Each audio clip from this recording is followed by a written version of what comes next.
Buong bayan, gabi-gabing nakatutok sa mga makapigil hiningang eksena ng ina ng Pinoy teleserye, ang Mara Clara. Ayoko ng tulong!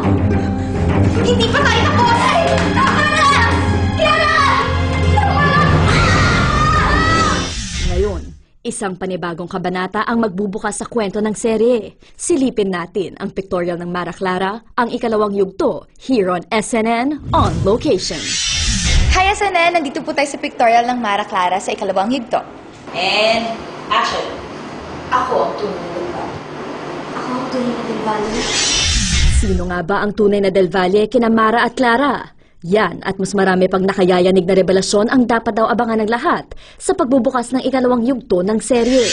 Abangan din kung paano kami pagpapalitan ni Clara sa pangalawang yugto. Marireveal na po dito yung totoo. Marami pong pagdadaan, paghihirap si Clara. Marami pong kaginhawaan ding madadaanan si Mara. Isang super big scene din daw ang pinaghahandaan nila ngayon na tiyak na ikagugulat ng mga manonood.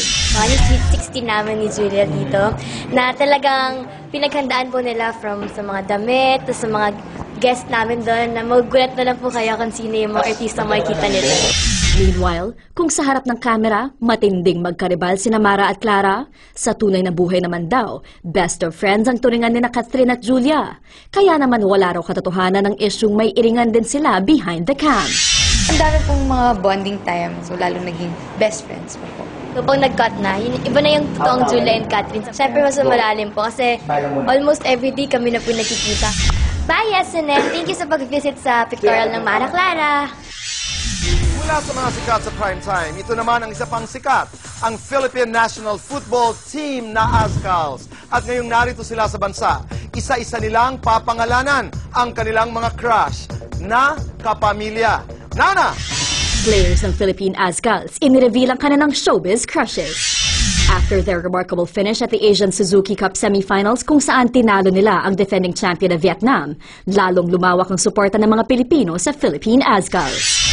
At sa isang press conference kanina lamang, formal nang inannounce na mapapanood sa Studio 23 live ang nalalapit na football match between the Azkals laban sa Team Mongolia sa Bacolod sa darating na February 9. Present din sa nasabing press conference at contract signing ang members ng Team Azkals who have developed their own fan base at talaga namang kinakikiligan ng mga girls.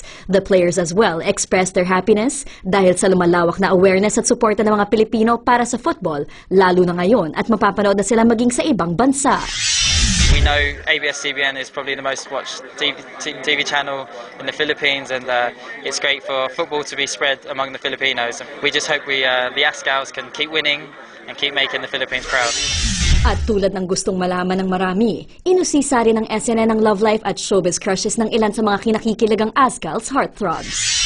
Are you single? No, I have a long-time girlfriend. I've been together with her for 5 years. There's been some speculation on Twitter with me linking some people, but let's not go into that. But who's my showbiz crush? In America, maybe Eva Longoria. She's my favourite TV crush. Angel Locsin, Casey Conception. Why Angel Locsin? I don't know. They're all well. Angel, Casey. They're both very pretty. They're always on billboards, and you see them a lot. They're very attractive, but I haven't had the pleasure of meeting them. Kahit minsan na ring pinasok ang showbiz, Phil Young husband wants to concentrate on football as of the moment at inamin din niyang malamig ang kanyang Valentine's. Well, I'm single, so I've been alone for the last 4 years on Valentine's Day, and so I wouldn't be surprised if I'm alone again. But if Angel or Casey want to ring me on Valentine's and ask me if they want to do something, then I'm willing to. Vance Garcia nag-react na sa magic bimpo ni Zanjo Marudo. Ang kanyang pahayag susunod sa pagbabalik ng SNN.